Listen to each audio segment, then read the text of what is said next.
Hey gorgeous, seed starting is just around the corner, and many other gardeners, lucky gardeners in warmer zones, have already started doing the whole, starting their flowers, their perennials. A lot of things that need to be started way in advance have already been started by other people. But for me, right about now, it is time for cleaning and organizing this mess. Not fun at all.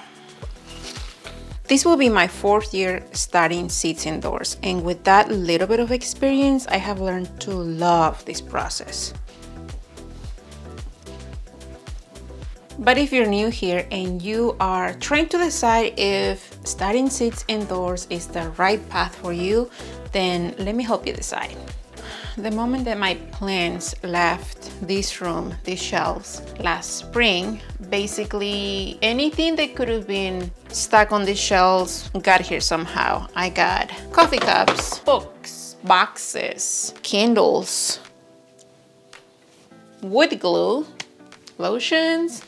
Yeah, so now I have to find a home for all of this stuff because pretty soon I am going to have a whole wall of green goodness going on here. So this might take a while.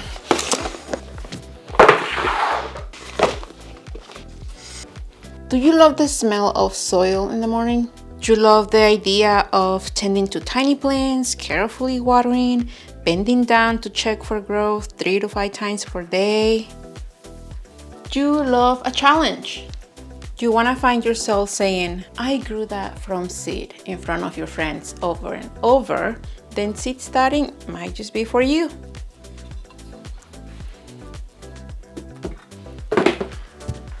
If you answer yes to any of those statements, then seed starting might just be a thing for you. Oh my goodness, this was a living thing once. All right, okay. Maybe starting seeds indoors isn't always the most glamorous or relaxing activity, but there are some serious benefits to it. So today I am going to share with you a few things that I have learned through my very short years of starting my own seeds indoors in hopes that you are better prepared when it is time to do it by yourself. Starting plants from seeds has some serious benefits in my opinion. One of them, and probably the most important, is that it allows you to have access to a huge variety of plants. Many of my local nurseries and garden centers in the time around springtime don't always have the best selection, and more than likely they're going to have 1 or 2 varieties of things that work better for my zone, and I don't get a lot of options. But when I decided to start things from seed, I found myself with hundreds, if not thousands of options for tomatoes, zinnias, cucumbers. Whatever you choose to start from seed, you're always going to find yourself trying to decide on which variety to grow because there are tons. And this can be specifically useful if you're looking for something rare or unusual. Maybe you want a pink tomato or a green melon, or what about a pepper with variegated leaves? Not that you're going to eat the leaves, but you get the idea. What about a bicolor nasturtium? If you start growing heirloom or open pollinated varieties, you can save those seeds from those plants and you can continue growing that variety of vegetable or flowers over and over. This tomato variety, for example, in 2020, I purchased this packet of Paul Robinson tomatoes. They are an heirloom variety so that I can easily save the seeds from the fruit from the tomatoes that I get that year. So that's what I did. In 2020, I collected a bunch of seeds from the best tomatoes that I could have from one of those plants. I still have a couple of seeds in this 2020 packet. So as you can see, I still have plenty of seeds here for probably the next couple of years. But this year, if I grow more Paul Robinson tomatoes, I can save the seeds for this year and start using my older seeds per se. So I don't have to buy Paul Robinson seeds for a while. And on that note, be careful because from my experience, not all seeds are created equal. If you are looking for places where to buy your seeds, check the reviews, read what people are saying about the seeds that they receive, how they germinated, how well the plants did, because sometimes paying a little bit extra for quality seeds will save you a lot of headaches. Now, I am not saying that cheap seeds will not do well for you. That is not what I'm saying here. I have found great varieties at my local dollar store of flowers that have performed well. But sometimes, like everything else, you get what you pay for. A huge benefit of starting your seeds indoors is that it gives you control over the growing environment of the seeds, of the seedlings that you want to grow. You can control the temperature of your room. You can control the moisture, the light. You can set up and have full control of everything needed to help you have success with these plants. But this also means that you need the space for this setup. No. Oh, you guys, my Stephania erecta. Where are the leaves? I forgot about it back there. I'm the worst houseplant person.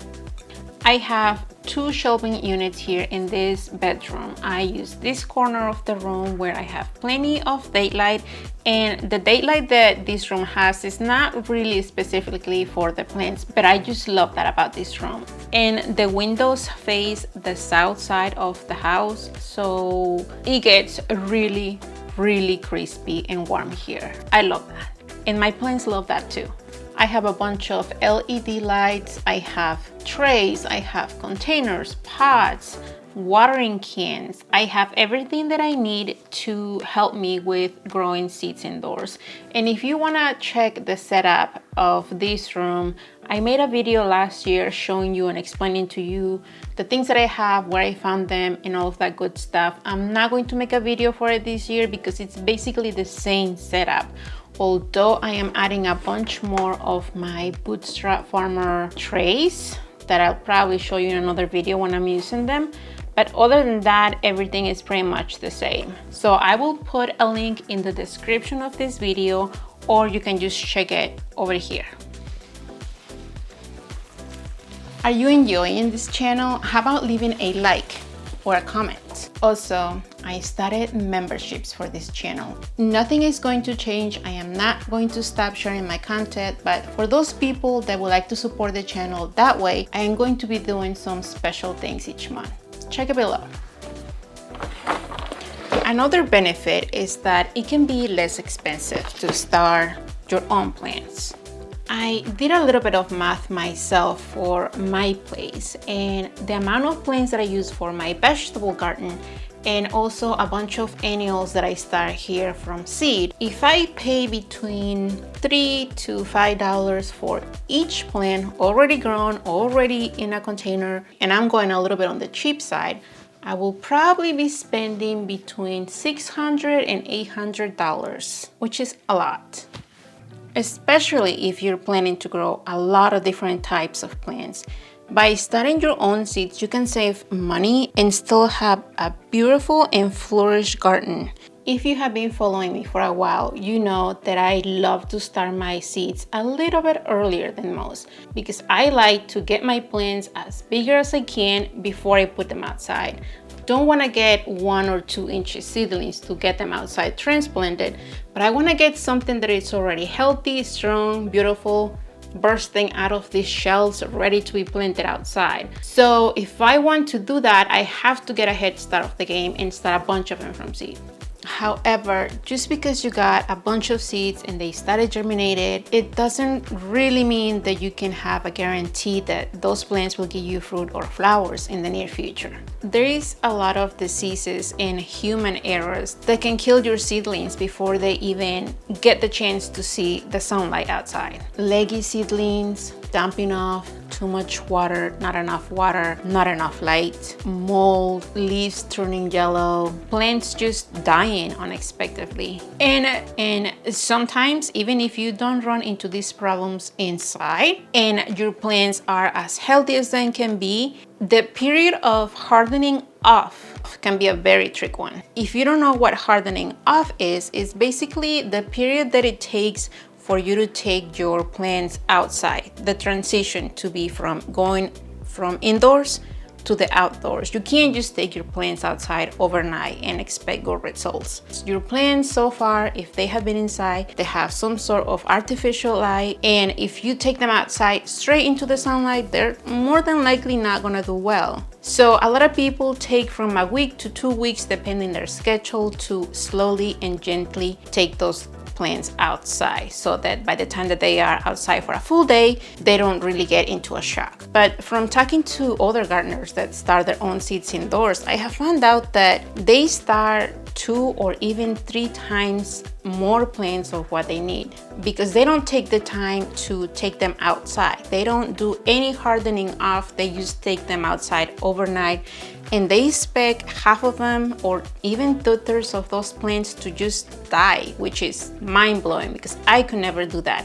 I spend tons of time, tons of money investing in these plants, so if I need to suck it up for a week and take my time taking them outside to hopefully make sure that they are still healthy at the end of that week, then I'm going to do that. But I guess a lot of people don't, and that is fine. You're going to find your own way of doing your seeds indoors, and if producing twice the amount that you need because you expect half of them to die, if that's your thing, then good luck with that. Finally, supplies. Depending who you ask about soil, containers, lights, you're going to get a lot of different answers. And my advice for you, if you're just starting to get into setting up a little corner for your seeds, or you're starting to wanting to plant a few plants here and there, do your research, see what potting mix is available to you that you like, that you can find locally, that you don't have to order online. If you wanna reuse containers, like sometimes I do, I got some berries in here. This container is perfect for starting a few plants. If not, if you have a budget that allows you to invest in a nicer setup, buy containers that you can reuse year after year. One of the things that I learned quickly my first year of starting seeds indoors is that a lot of the things that you can find at your local places for starting seeds use very, very cheap plastic, and most of those containers are only going to be good for one use, and after that it's just a lot of waste.